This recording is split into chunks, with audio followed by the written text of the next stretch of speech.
Does Paul think we all should get married? That's what we're going to find out today in 1 Corinthians 7.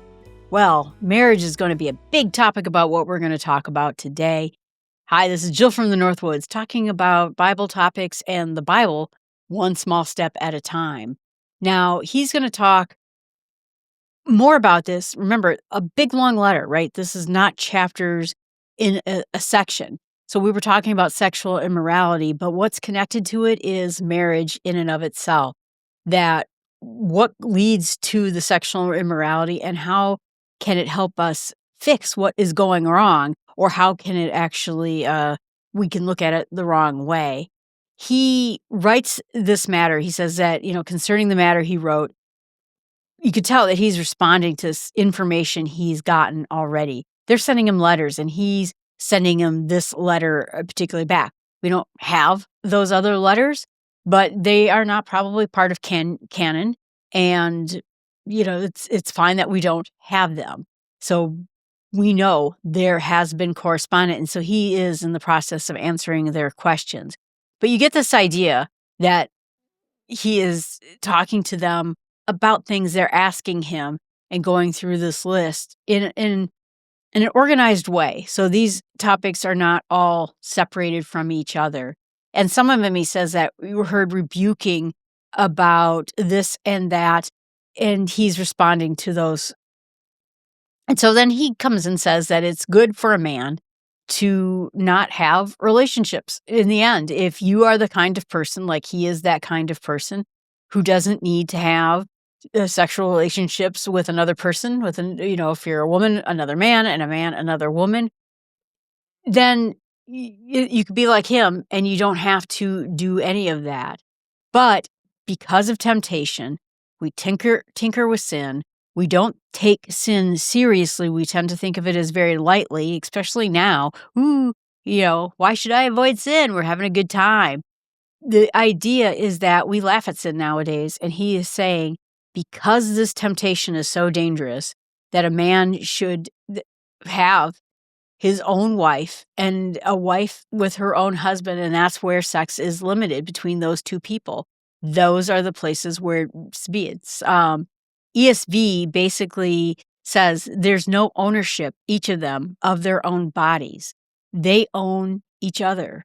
And just like Christ owns our bodies are temples, and we are given to each other. Marriage is a serious deal. And we don't think of it as very serious in modern times, but it really is. It's a bond between two people and where you become one person. And then it's also very important to say, don't deprive each other because of long-lasting issues. Said that, if there's a short-term issue, maybe someone's traveling or, I don't know what the short-term situation is. You have a short-term situation, then, separate for as long as minimally possible. And then when you do, don't make it for very long. If you're doing some kind of a fast or religious practice, something like that, keep it short, because what happens is Satan can take those cracks and cause people to have temptation. We lack self-control. And the longer we deny each other, then the more self-control we need, and we lose it, and then bigger problems happen. And so he says that as a concession, not a command, that he wishes everyone was like him, that he doesn't need to be married, and he can able to withstand it, and he's okay. And he wished everyone would be like him, but not everyone is like him. And so it's better for you to get married and to have that relationship with your spouse if you can't, because temptation is far worse. That's why the Bible talks so much about sexual relationships, because it's a cracking point where the devil can get in. I'm not married. It's I like I mentioned before, I wished to have been married when I was younger, but it's not killing me, and so that's the idea. Paul understands not everyone is like him. It's a gift that he was given. There was some belief that Paul was married at some time, just because most of the people who were Pharisees and who had reached a certain level inside the temple were married. It was seen as almost like a requirement. We don't know anything about it. The Bible never says a thing about it, and nor does anyone ever mention Paul's wife or Paul being married. So we don't know. We know some of the apostles were married, and that's just, kind of an interesting thing to note. But he says it's good to remain single if you can, but if you don't have the self-control and be tempted by sin, then go ahead and marry. And gives the phrase, it's better to marry than burn with passion. Very important quote there. And it's a famous quote. So it's important, and it is part of us. It is part of who we are. We are built with this in us. And so he's not saying deny the very being you are. Instead, if you do not have this particular gift, go get married. And that's why he's answering these questions. And you kind of wonder if that he's answering these questions. Again, this is a very young church, a lot of people in there who were pagans at some point and became Christians. And so now they're going to have this next question to him because it has created a lot of uncomfortable situations in marriage. So you have someone who became a Christian and their spouse did not. They're a Greek worshiper, a Roman worshiper, a pagan worshiper, atheist entirely. And is that person who refuses to become a Christian or does not want to become a Christian dragging the whole family down because of their other beliefs? Should we just leave that person because they're not becoming Christians? And he says, no, don't leave them just because they don't believe. If you leave that person, you're still married with them. You're still married to them, whether or not, marriage is forever. That's the idea. And so them not believing is not a reason to leave them. And he says that the word, it makes them holy, sanctified. They are set apart, not because they are saved because of the marriage. So it's not because one person believes and the other person doesn't believe, that the other person who doesn't believe is not set aside and made holy and granted a free card into heaven because they married someone who became a Christian or is a Christian. It means that they are set aside. That exposure to the Word of God and that Christian person in their family will help expose them to it. It is a special gift to them. So if you leave them, they're just going to lose that one Christian example that they're the closest to. So if you married someone who isn't a Christian, or you became a Christian and then they still are not, you're still married to them and they are sanctified because of this marriage. Same thing with the children. The children would be blessed because of the Christian in the family. Some people at the time were saying that it was unclean, that they were somehow making the family unclean, but instead it's saying the exact opposite. The children are made holy because of this relationship. They're set aside for holiness. And so that means some people felt that there's a special protection over this family because of the Christian person in the home and still in the marriage. And other people say that it's the idea that, like I said, that they're exposed to Christianity, this faith is going to them, and because you're sticking together, that increases the likelihood that that person is going to become a Christian. Special things are going to happen because of this relationship. So don't marry someone who isn't a part of your faith, but if you are married to someone who isn't part of your faith, do not leave them. So that's the whole idea. And maybe we don't understand the full nature of what he's talking about, but it does look there's a special protection in this of availability to that other person. It's good for the children to be in a married home, and divorce is not something that's supposed to happen at all. So if it does happen in this particular case, it's important for the children, it's important for the entire family structure for the marriage to continue. He says that whatever the situation is, just be at peace with it. That God wants you to stay committed to a marriage, even if they're not a Christian and not a believer, and that's in the end of it. So instead of trying to seek a removal of this family structure, they can help make the situation better. The family is not better when the family is broken apart, is the whole point. And then he goes on to talk about people who are unmarried or widowed. Now, he admits up front that there's no commandment from the Lord, but giving judgment from his own point of view, which is trustworthy with the Lord's mercy. So he's a good on this particular point. It's good for a person to essentially be what it is we talked about. If you're married, stay married. If you're not married and you don't have a wife, then you don't have to seek a wife. If you do marry, you haven't sinned. And if a woman marries someone, she hasn't sinned. Marriage is not a sin. And I think that they were talking about in this letter that we were seeing that people were even pondering if it's even better for people to avoid marriage entirely. And it's somehow, you kind of see how this is all wrapping up into itself. Should we just avoid marriage? Or if we're married, we should just deny having relationships within the marriage? Or if we're married to someone who's not Christian, should we just end the marriage? So it looked like to me a very negative view on marriage. And he is saying that's not it. That is not it at all. And that there's strength inside of a marriage. But if you're not going to get married, he's good with it. If you are going to get married, he's good with it. Either way, you haven't sinned. So I think that's the important part. It's really kind of troubling to see that people were wrapping so much worry into marriage when it's should be something of strength. It should be something that is bonding people together and making them stronger together.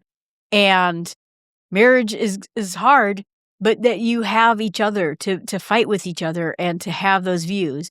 And I know, a lot of my friends are married, and marriage is hard, particularly when you have different points of view, particularly one that is important as whether or not you follow Christ or not. And when you have kids and the kids are somewhat confused about what they should be believing when the parents have different beliefs. But the point is that it's better for you to work with your spouse together in this.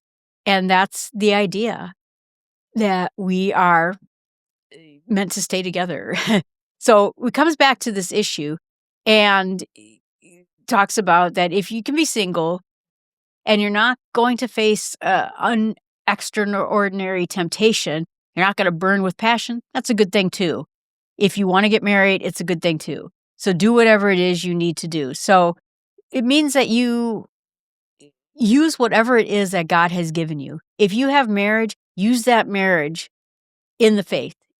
Bind it together. Be stronger together. But if you're not married, then you're going to have more time to do commitments to the ministry. That means you're going to be able to do more things. And I think that's where this podcast started coming out. As I started thinking to myself, Jill, you're not married. You do have more time without family and without children or spouse. So what are you doing? What are you doing with your time that's making a commitment towards ministry?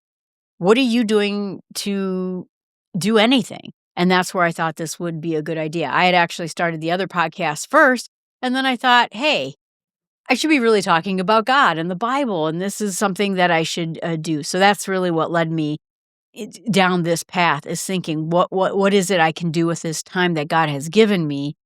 And I hope in the work that I'm doing is what God is hoping for me to do. So that like I said, this is became an important passage to me here. But, it reminds people that time is passing, that this world is not going to go on forever. And I believe that most of the apostles thought that the world was going to end within their lifetimes. And then when they realized it wasn't, then they started writing everything down. But it's important to understand that in the end, he wants to spare people this. An unmarried man, he says, is anxious about the things of God, wants to please the Lord. But a married man has to please his wife. He has to be there for his family. And that's not a bad thing. This is a good thing to do. But his time, his interests are divided. At the same thing with a woman. And if you can be spared this division in your life and spend your life trying to serve God, that's cool too. And I think, again, this goes directly towards what would later become the Gnostics, where they were starting to get this idea that physical relationships and marriage were bad because everything physical is bad, and that included marital relationships. And so he's saying that that's not the case at all. I wonder if monks, decided that kind of thing, to be celibate, and no one has to be a monk. that is something that they could pick for themselves, or to be a nun or to be a priest. But no one is telling you you can't have a spouse. No one is saying this. Either way is fine. And I'm a Protestant, and so our clergy can be married, or our clergy can decide they don't want to be married. Nobody is telling you that you have to be a celibate monk for your whole life. So if it's good to have your undivided attention towards God, do it. But if not, and it's going to cause you to sin, don't do it. It's very, very practical, right? And then it goes on to say that in the end, that basically a husband and wife are bound to each other as long as they live. So for your entire life, that is the life of a marriage. But if a spouse dies and that person is now free, she can decide what she wants to do. If she wants to remain single after that point, fine. If she wants to get married, also fine. That's the whole idea, that this complicated question about marriage, like I said, seemed to be tying them up quite a bit. And Paul's trying to bring the temperature down with people. Jesus gave his ministries, the Sermon on the Mount, the kingdom of heaven. He didn't cover anything about every topic. And so when we can extrapolate from here what exactly it is we're supposed to be doing, and unfortunately what happened is that after Jesus returned to heaven, people started looking around and making up their own ideas of what's supposed to happen or not happen, or this should have rules around it when it doesn't have rules around it. Should it have rules around it? And instead, no one is telling you that you should be able to tamp down anything. So he is responding to questions and anxieties about things that nobody told them to either do or not do. And that's the idea. So we're going to talk about next time about whether or not people should be eating sacrifices at temple and at meat. Again, more rules that we didn't really necessarily talk about before, but it's kind of tying people up. It's getting them all, I don't know, thinking that they should do or not do something that never really was mentioned to do. What I'm going to meditate on with 1 Corinthians 7 is this idea of freedom and responsibility that we carry on in our lives is in unique situations. If we're single, if we're married, Paul reminds us that our ultimate call is to serve the Lord without distraction. And this passage, I think, invites all of us to reflect honestly. Am I using my current circumstances, whatever they are, to glorify God? Am I using my presence with people to exude the love and to serve other people that I've been called to do, or am I not serving them? And Paul's challenging us to stop waiting for perfect conditions and start living faithfully right now and today. God isn't asking for future plans, a project plan for your life of how you're going to serve him, or some imagined ideal. He is asking for the heart right now, whatever situation you're in at this moment. And the truth helps us to reframe that daily way that it plays out in our life. Whether I'm cooking alone or juggling family responsibilities, how can I honor Christ at this very moment? Singleness is not a prize. Marriage is not a prize. They're both platforms. They both are just different. And this week, I want to hold tightly to that perspective. And what I'm going to pray about is that God knows our needs before we even speak them. He knows our struggles. And that I'm thankful that Paul was able to speak God's message about everyday life situations, that whatever we're in, we're going to use that to glorify God, and that we try to get contentment, joy, strength from whatever situation we're in. Single, married, it doesn't matter. And whether we're single or married, we should feel valued, loved, spiritually full. And for those who are married, I hope that they get unity and patience and a deep sense of mission with their family. And for those of us who are like me, like single, I hope that it realizes that this can give us the opportunity to serve God undividedly and with devotion. So we should stop comparing ourselves to other people, or, like in the case of Corinthians, making up rules that just don't exist, and follow the rules that do exist and follow serving Christ as it is. He's placed these things in our lives. He's shaped our desires. He's guided our steps. And so we're reminded that we're not lacking anything. We're walking with God regardless of which way we're walking. And what I'm going to share with other people is that your life is worthy. God does not wait for your life to look a certain way before he uses you, before he brings you into his plans. He starts using you. Whether you're single, married, divorced, widowed, your story in the kingdom matters. And Paul didn't elevate one status over another, but he reminded us that availability to God in our lives is more important than whatever relationship we have, and that people are set aside and blessed by the relationships we have in our lives. So if you ever feel disqualified or sidelined, or maybe that your life doesn't fit the typical mold of someone who serves God, God does extraordinary things with people in every season of their life. And share that with someone who needs to hear. Maybe they feel unseen or left out by God, but instead you're walking with Christ, and there is no such thing as a wasted season. All right, everyone, thanks so much. Appreciate you watching and listening. I hope that this is helpful to you as we go through the Bible one small step at a time. I appreciate you being out there. If there's anything I can do for you, a prayer I can have for you, you're welcome to put comments in the channel here, or you can email me at jill@startwithsmallsteps.com. You can find all my work at jillfromthenorthwoods.com. I'd love to hear from you, and have a great day.